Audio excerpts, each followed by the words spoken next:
So, good morning, everybody. We're finished off with Genesis and we're starting in on Exodus now, Exodus chapters 1 to 3. And it starts off with showing that there's a falling out now between the Egyptians and the Hebrews.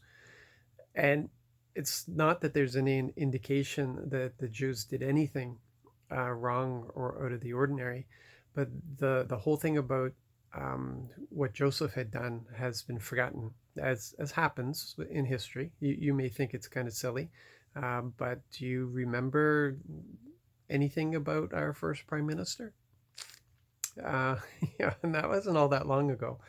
Um, so many generations have gone by since uh, since the whole thing with Joseph saving Egypt. Um,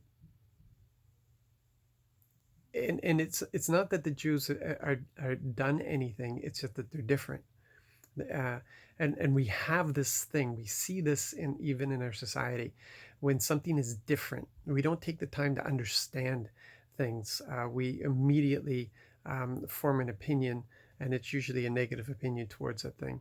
And and yeah, and it's when we get to know people, when we get to know them, we discover there's not that much to be afraid of, even if they're different, even if we can't agree with them, even if we live at polar ends of things in society.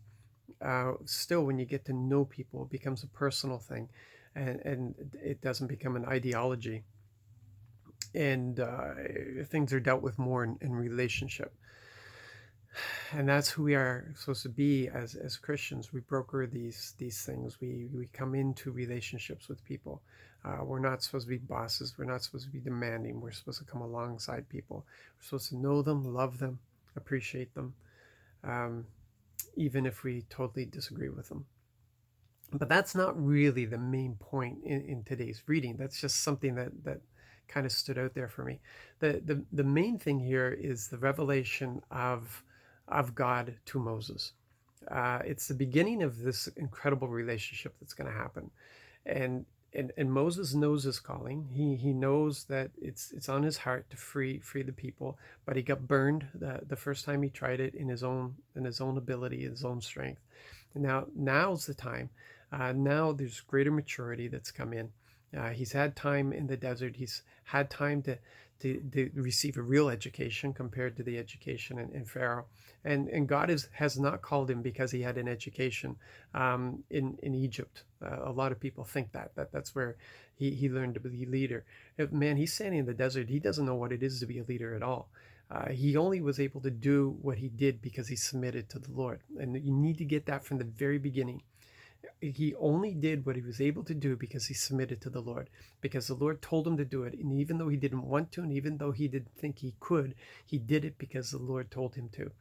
And right here at the beginning, we know that this is going to be something special, because Moses throws up all these excuses, and the Lord's answer to all of them is, I am. He's revealing who he is to Moses. He's revealing his name. He's given his name, I am, which has been translated to Yahweh, Jehovah, and referred to the Lord. The Lord refers to I am. Um, so we have his proper name now, instead of a title of Creator, God. We have his name, Yahweh. And this is his whole thing. He even turns around later, and we'll discuss it later, where he says to Pharaoh that he could have wiped them out with a disease at any time, but he is doing it this way to show his power and to glorify himself to the nations. So this is the whole thing that's going on here. He's revealing himself to Israel, but he's also revealing himself to the world. And and so every time Moses comes up with an excuse, God's reply is, I am. I am. So what he's saying is something that we've received in the New Testament. My grace is sufficient. I am sufficient for you. I'm all you need. That's what he's saying to Moses. I am all you need. You don't need anything else. Who created that mouth? Who can fill that mouth with words? It's the look what I can do through you. Look at what, and every answer was Yahweh. Every answer was I am to Moses, coming up with excuses of why he couldn't do it.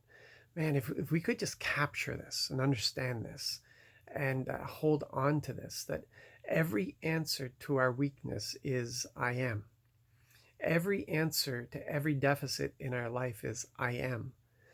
Everything is answered by God. It's like the joke that every answer in Sunday school is Jesus. Well, every answer in life is Jesus. He provides everything that we need, um, all the time, all the time. He's not raising us up to be independent from him. He is raising us to be dependent on him. Every day, he wants us to grow more dependent on him, not less. The idea isn't that he'll teach us how we can do it on our own. The idea isn't to teach us how to fish so that we can feed ourselves. That's not the relationship we have with him. Um, the whole relationship is to learn that we can't do it on our own, and we need him, and we're supposed to need him because we're in partnership with him, we're one with him, and that's how the relation works. And this is the only way that it's going to work with Moses. The only way it's going to work with Israel is when they understand that their dependence is on him. He is their strength, he is their provider, he is their shepherd, he is everything, everything that they need. So the sooner we learn that, the sooner we'll step into greater maturity. You guys be blessed, be encouraged, and let's continue learning to be dependent on our Father.